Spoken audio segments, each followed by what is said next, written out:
Compositions. They oftentimes can make or break an Overwatch League team, as we've seen over the last 3 years. It can be the difference between winning a championship and having a mediocre season. Only the best of the best are what we call meta-proof, but even the strong are going to have those comps that they very much prefer over others and feel extremely comfortable on. Even the really bad teams have them. Today I'm fulfilling a long-time request from a very loyal member of the community. Join me in another ranking video of sorts as I give you my opinion on every team's best composition in Season 3. Nothing flashy about this. I'm going to take a little bit of time to talk about everybody, and there's no assistance from anybody else. This is just my opinion strictly. By the way, feel free to join in with the fun by commenting your own list and leaving your thoughts on the one I made. Now then, without wasting any more time, let's get started. I'm going from top to bottom here in the standings, which means that the Boston Uprising are going to be first. Keeping their terrible record in mind, this happened to be one of the tougher decisions to make. When you're a 2-win team, there really isn't a lot of bright spots to go around. That's a given, I feel. But after putting some thought into it, I came to the realization that there is a realistic option that I can choose here. It's gotta be their Reinhardt, Lucio on a comps with Jerry on the McCree, Ashe, or Reaper, but color hex not on the Mei. Whether it be Echo, Tracer, or something else, that's what puts Boston in their best possible position to win. While Boston may have been one of the least talented teams this year, even they could put on a show every once in a while with their boys playing the heroes they're somewhat decent at. Fusions might be a pretty meh main tank, but his Rein still isn't the worst. Throw in Myungbunk and Jerry popping off, and suddenly Boston has life. These types of compositions are what allowed Boston to play their best stretch of Overwatch all season by defeating the Gladiators, plus taking Paris to 5 maps on 2 different occasions. If only Boston got to play this stuff more often, because they were actually kind of fun to watch back then. The Washington Justice. You should all know where this one is going. It's gotta be the comp they ran during the playoffs. Zarya, Roadhog, Ashe, Mercy, and the Flex Support and Flex DPS picks kind of just depending on the situation. Let's be honest with ourselves. This composition gave Washington a consistent, competitive, and even dominant nature at times. Every other point in the season was filled with inconsistency and sadness for that matter. Sure, they had their moments when Genji was meta, but even when they did have that Genji as part of their composition, they did have their fair share of struggles. Plus, those days were basically tuba or bust. They were very, very one-dimensional. If he couldn't carry for a majority of the game, then the Justice were going to lose. In the playoffs, though, they had a lot of options. It made them dangerous all around. Decay, Stitch, Tuba, and Janu were all a threat, which made them extremely difficult to take down.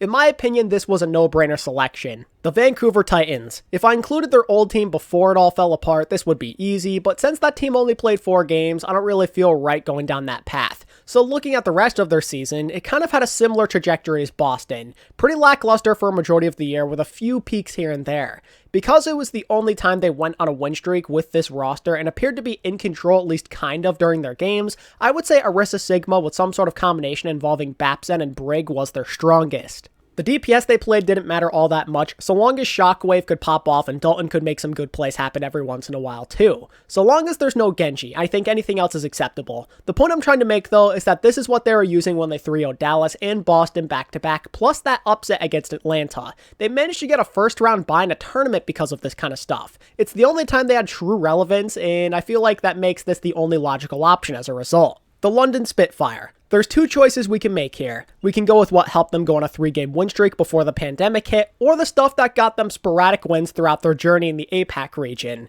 So here's how I see it. The win streak looks really appealing on paper, but every single one of those victories were a complete struggle. They were all 3-2 games. They definitely were not decisive by any means. That's why I actually prefer the Orisa Sigma BAP comps with either a Widow or an Ashe. Sure, they got those wins kind of just all over the place, often coming weeks apart from each other, but the thing about those games were that they all had that decisiveness to them. You can't get much cleaner than a 3-0 in all 3 of those APAC victories. Whenever Highly played the BAP using the bunker strats, London got some big time wins. This one is more so up for debate, but I'm looking for dominance, and that is what they showed me those few times they won those APAC games. Sure, they got the winning streak going using the Rein, Mei, McCree stuff, but again, they barely scraped by in each and every one of those games. Sure, you're showing me you can be clutch, but everyone can keep up with you technically. You can't argue about being lucky in a sweep, so the double shield BAP wins out for me. The Houston Outlaws. This one is relatively straightforward. Double shield with Dante's Tracer is the way to go. The times Houston were always at their best is when Dante had maximum carry potential with good enough support around him to make something out of it.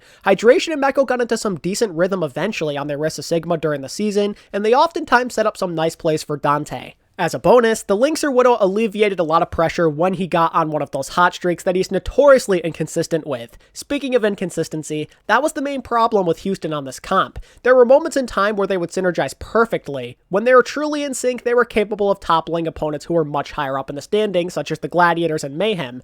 Their biggest wins of the year came on that comp. But the issue at hand is that we only got that level of perfect synergy once every handful of games, and all of those other games in between were usually pretty ugly. The Toronto Defiant. Well, considering what happened from early to mid-July, I feel like I would be a fool to not go with Double Shield Genji. Now, I know the Valiant were not at full strength, but they still did get a convincing win over them. A win over a Justice team who are also pretty good at Genji themselves is pretty nice too. But more importantly was that win against Atlanta, which allowed for them to make a semi-finals appearance in a tournament nobody thought they'd go far in, which also gave them a bonus win on their record. Atlanta were their kryptonite up until this point in time. Their other matches with Atlanta were all 3-0 blowouts, so needless to say, anything to do with Genji seriously lifted their spirits up. It allowed for Agilities to consistently put in the work instead of being a burden. His prolific Genji play gave Toronto fans something to be excited about, even if it was only for like a month or so. The Chengdu Hunters. In only a matter of seconds, it becomes clear what their best composition was. I kind of alluded to it in my best player on every hero video, but Wrecking Ball with Azaria, Ashe, Genji, and Mercy was easily their strongest. Not only was it the one time they appeared to have a direction, but it's also the point in time in which they were competitive across a large span of matches. Winning 5 of your last 7 is pretty good for Chengdu standards. And it's not like they were only beating London. Yeah, they beat them a couple of different times, but they also took down the NYXL, Dynasty, and Spark during that span. A few of the matches were close, but some were also kind of convincing. And what's cool is that they were even putting up some pretty competitive performances in their losses during that 7-game span. And you can't really say that for the most part about any other section of their season, I feel like. There were times where they looked totally boomed throughout the year, especially like in double shield comps. But this Wrecking Ball stuff gave them life, and lots of it for that matter. Every single player in the lineup looked extremely at home and in their comfort zone. But that shouldn't come as much of a surprise considering everybody was arguably playing their best hero. Among has always been the most effective on ball, we all know this, but then you factor in a Zarya specialist like Late Young, plus Yveltal and Jinmu on their signatures, and boom, you're in business. This comp is pure chaos, and as we all know, that's what Chengdu loves, that's what they thrive off of. This is when they're at their best. Traditional measures have never really been their style, so this was perfect. The Dallas Fuel. Man, they're a toughie. Obviously, it's got to be a comp they used when Decay was around, but which one? The Dallas wins often came when hero pools were always changing around, so there's not much of a constant. Something is always a little bit different. There's probably a few different things you can go with here, though. Simply going off who's good at what, I would argue their strongest comp this year when they played it was a Tracer Devo Winston-based dive. Going off results is kind of difficult for a team like Dallas because of the inconsistencies, but when they did let this particular combination loose, they truly did appear to be in their element. The Decay Tracer is insane enough on its own, but now you factor in Gamsu and Note on their best characters, and suddenly you're working with something. These two made a name for themselves with this tank combo back in Season 1, so naturally it's a pretty decent fit.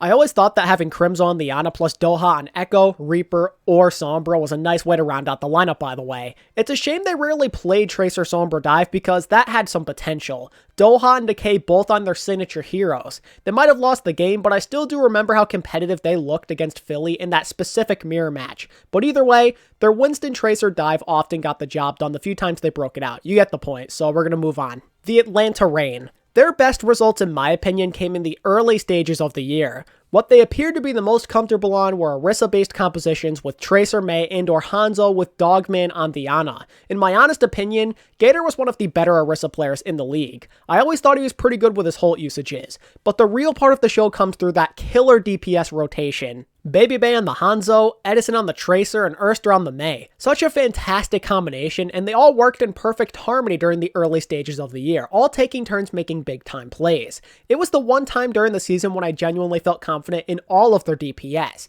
It was one of the only times they consistently had a sense of direction, as well as even giving Philly a decent fight in their early meeting. It's a shame the meta couldn't stay this way for longer, because maybe they would have finished a bit higher up in the standings. The Seoul Dynasty. Oh, you already know where this one is going. I would be a fool to say anything besides the comp they used in the playoffs. Sure, they weren't bad on double shield at all either, but their playoff stuff posted their only consistent results all year. Roadhog, Sigma, Mercy, Ana saved them from certain doom. The DPS were more up in the air simply because they played a handful of characters ranging from snipers to Pharah, Sombra, and Tracer. Prophet and Fitz did work regardless of what they played. I mean, come on. They made the grand finals for crying out loud. They won 5 of their 8 playoff matches using Sigma Hog, including 4 3-0s. Now those are some results. That's what I'm looking for. It fueled their incredible playoff run. They showed me consistency for the first time all year when it came to winning and with their general competitive nature. Their playoff losses were all super tight as well. Seoul had some competitive losses before this point in time, but there were a lot of times where they faltered in huge blowouts. There was truly no other option. The Hangzhou Spark. They're another toughie, because they were all over the place in 2020. So many of their games weren't close, both in the good way and the bad way. As a result, they never had any sort of consistency in any meta. It's hard to get a gauge when you constantly follow a win-loss pattern. I would say they were probably at their strongest when they played Reinhardt Mei-based comps though. They got a few of their early season wins with them, as well as that tight game against New York where they upset them. They had a good reputation of either winning or keeping control maps close using this type of comp. It wasn't perfect, but it did provide some of the only consistency you'll see out of them throughout the entire year. Gushwei is all around really solid, but I thought for sure they would probably be better on a Winston comp, but after seriously thinking about it, it did kind of feel like they were more in their element with the Rhine stuff. Maybe it reminded them of Goats and Brawly stuff, I guess. The LA Gladiators. For them, it's as simple as playing up to their strengths. It's gotta be Winston D.Va dive with Bird Ring on a sniper hero of some sort. They were always at their best when their tank line were on their comfort picks, and Bird Ring could pop off on like the Ashe or the Widow. Bird Ring is such an explosive playmaker. All he really needs is a tiny bit of breathing room, and he's going to give you the results you're looking for. OG never really looked right on the Orisa. He never has. Winston has and always will be that one character you can trust him on though. Space, in my opinion, has always been the best on his D.Va, so it's a perfect scenario. The Glads don't have their tank play putting them down in any sort of major way, plus they can make space for Bird Ring and even make their own plays from time to time. I can't think of a better comp for the Gladiators that they were genuinely better on. The dive stuff got them some of their biggest wins of the year. The LA Valiant. This was one of the easiest ones to do without a doubt. Ashe, Tracer, D.Va was easily their ceiling. KSP and Shax can consistently carry, plus McGravy isn't going to get outmatched nearly as easily and as often on D.Va because that's his best character. It provided the most ideal scenario for this team. It focuses on the 3 most important players, the 2 carries and what many people saw as the weakest link. It covers up your supposed weak point and allows for your DPS to thrive. I can't think of a better system. These heroes gave the Valiant the power to take down the Mayhem and put up a fight against other teams around their skill level such as the Gladiators. Their major victories, close games, and win streaks often involved Ashe Tracer compositions. There's no other comp to choose from really. They never peaked nearly as high on anything else. The NYXL. I personally would say their number 1 composition came at the beginning of the year when Reinhardt Mei was played a lot, but more specifically when they played Libero instead of Who Are You because his Mei proved to be a lot better. Something about this combination gave the NYXL a lot of early season success. We're talking like 7 or so wins from this comp alone. Libero, yeah, he wasn't involved in all of those wins, but I think you get the point. Besides the tough loss to the Fusion, they won every other game in convincing fashion up until week 13. New York actually used Libero and they played around Mono, which are 2 things that were kind of rare to see after this point in time. New York kind of felt whole to me during this point. They knew what they were doing and their record reflected upon that, as this composition provided stability in one of the better records in the league up until that point. After that, it was more of a bumpy ride, so I didn't really feel comfortable choosing anything else.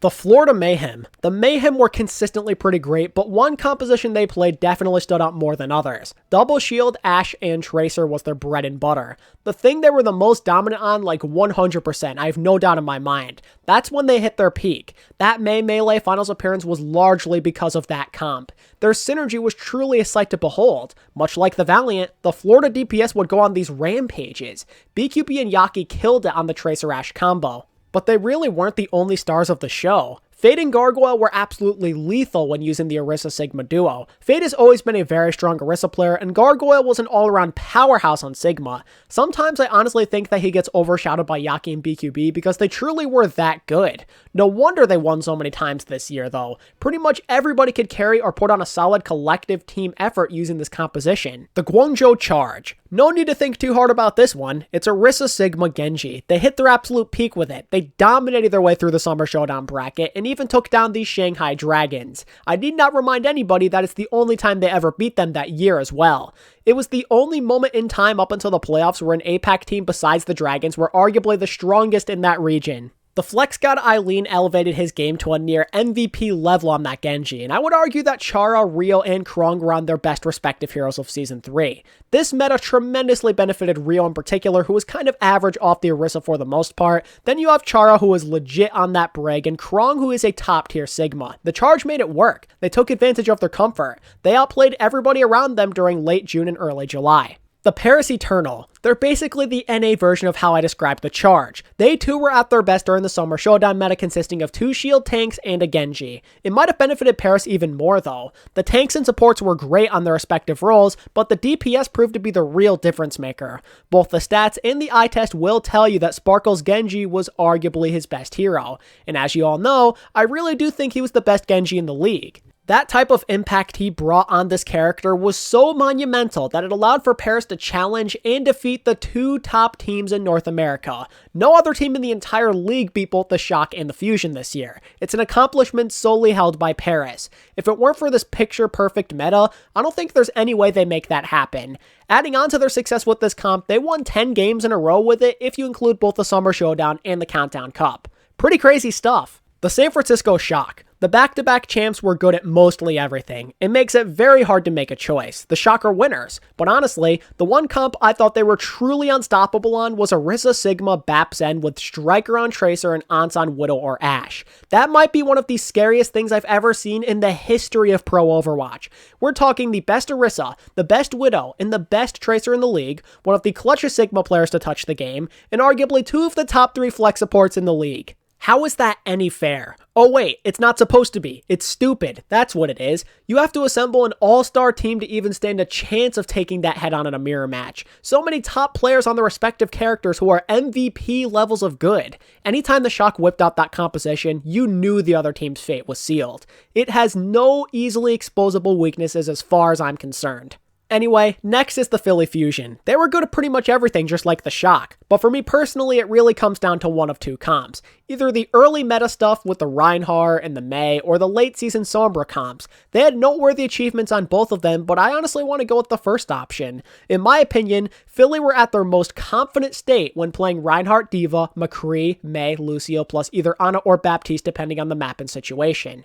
It's very much up for debate, but I personally thought this is when they looked the most comfortable and confident in their own abilities. They had a set plan and it worked. Invest in Sato's Rhine play with a lot of resources while Carpe does Carpe things and Ivy takes care of the rest. Then you factor in a top tier Ana Lucio duo and it becomes very hard to defeat the Fusion in this type of composition.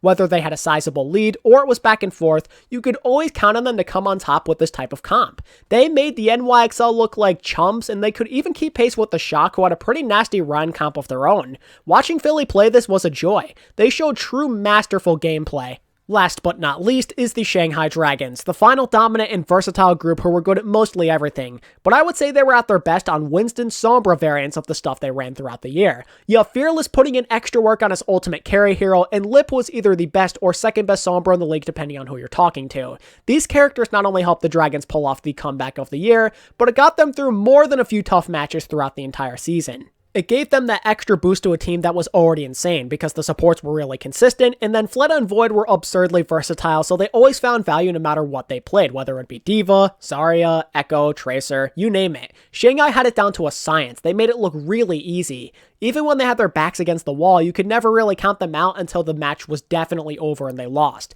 Multiple teams found that out the hard way as well. If only this was the meta during the Final Four, maybe the Dragons could have gone all the way. Well, ladies and gentlemen, that's gonna do it. That is, in my opinion, the best comp for every team during Season 3. What's your best composition for every team? Let me know down in the comments section. If you enjoyed this video, then you should definitely hit that like button, subscribe to the channel if you're new, and also follow my socials or become a channel member if you want to go the extra distance with your support. And as always, thank you all so much for watching. I really do appreciate your support a lot, and until next time, this is ATP, signing out. Peace.